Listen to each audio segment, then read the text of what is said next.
3 సంవత్సరాల పాలనలో ముఖ్యమంత్రి చంద్రబాబు ప్రజలకిచ్చిన ఏ హామీ కూడా నెరవేర్చలేదంటున్నారు వైసీపీ నేత రోజా మాట్లాడుతున్నారు. లైవ్ లో చూద్దాం. ఆశగా ఎదురు చూస్తున్న ఆడపిల్లలకి ఈరోజు 9వ క్లాసుకు మాత్రమే సైకిల్ అని వారి ఆశల మీద నీళ్లు చల్లింది నిజం కాదా అని నేను అడుగుతున్నాను. ఈరోజు చంద్రబాబు నాయుడు గారు ఎలా తయారయ్యాడంటే ఆయన కొడుకు బాగు కోసం, ఆయన కొడుకు అభివృద్ధి కోసమే పరిపాలిస్తున్నట్టు, ఆయన కొడుకు ఒకడు బాగుంటే చాలు ఇంకెవరు ఎట్టుపోయినా పర్లేదన్నట్టుగా ఆయన పరిపాలిస్తున్నారు. ఈ దేశంలోనే అత్యంత దౌర్భాగ్యమైన పరిపాలన ఎక్కడైనా ఉంది అంటే అది ఆంధ్రప్రదేశ్లోని చిన్న పిల్లోడైనా టక్కున చెప్పే పరిస్థితులు ఈరోజు మనం చూస్తున్నాం. ఇంటికో ఉద్యోగం అన్నాం, ఈరోజు లోకేష్ బాబుకి ఎమ్మెల్సీ ఉద్యోగం ఇచ్చాం, వెంటనే ప్రమోషన్ మంత్రిని చేసాం. అలాగే ప్రతి పేదవాడికి ఒక ఇల్లు కట్టిస్తానన్నావు కానీ 3 ఏళ్లలో ఒక పేదవాడికి కట్టలేదు. కానీ నువ్వు నీ కొడుకు మాత్రం పక్క రాష్ట్రాల్లో కోట్లాది రూపాయలతో ఇంద్రభవనం కట్టుకున్నావు. ఎంత సిగ్గుచేటో ఒకసారి మనం ఆలోచించుకోవాలి.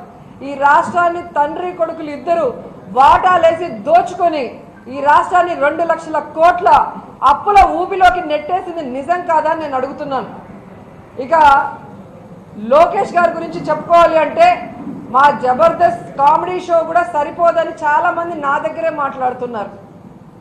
ఆయన మొన్న చెప్పారు పంచాయతీరాజ్గా ఎందుకు మీరు మా మంత్రి కావాలని కోరుకున్నారంటే, మరి ఏ విధంగా తాగునీరు సమస్యను సృష్టించడానికే నేను మంత్రి అయ్యాను, అందుకే పంచాయతీరాజ్ కావాలని మా నాన్న దగ్గర అడిగాను అని చెప్పాడు. అంటే నిజంగా ఫ్లోలో చెప్పినా కూడా ఆయన మనసులో మాట చెప్పాడు అనేది మనం అందరం తెలుసుకోవాలి.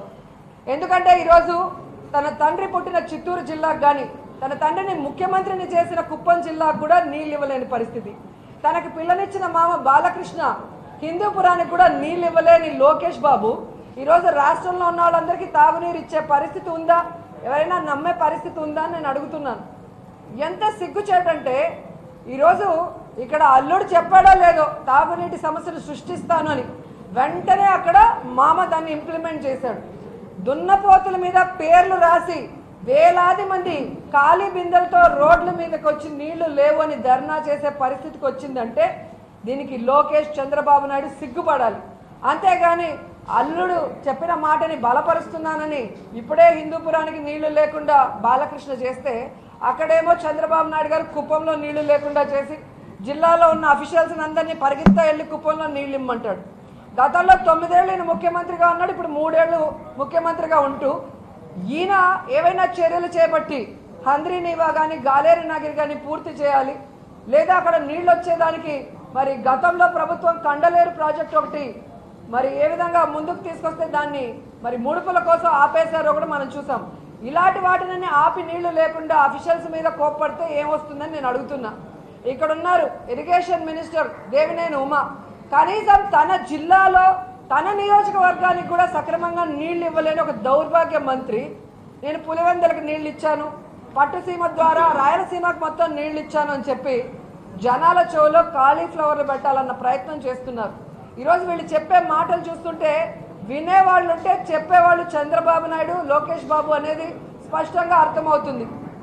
ఈరోజు లోకేష్ మాటలు వింటుంటే తెలివితేటల్లో జలీల్ ఖాన్ మించిపోయాడు, అబద్ధాల్లో చంద్రబాబు నాయుడిని మించిపోయాడు.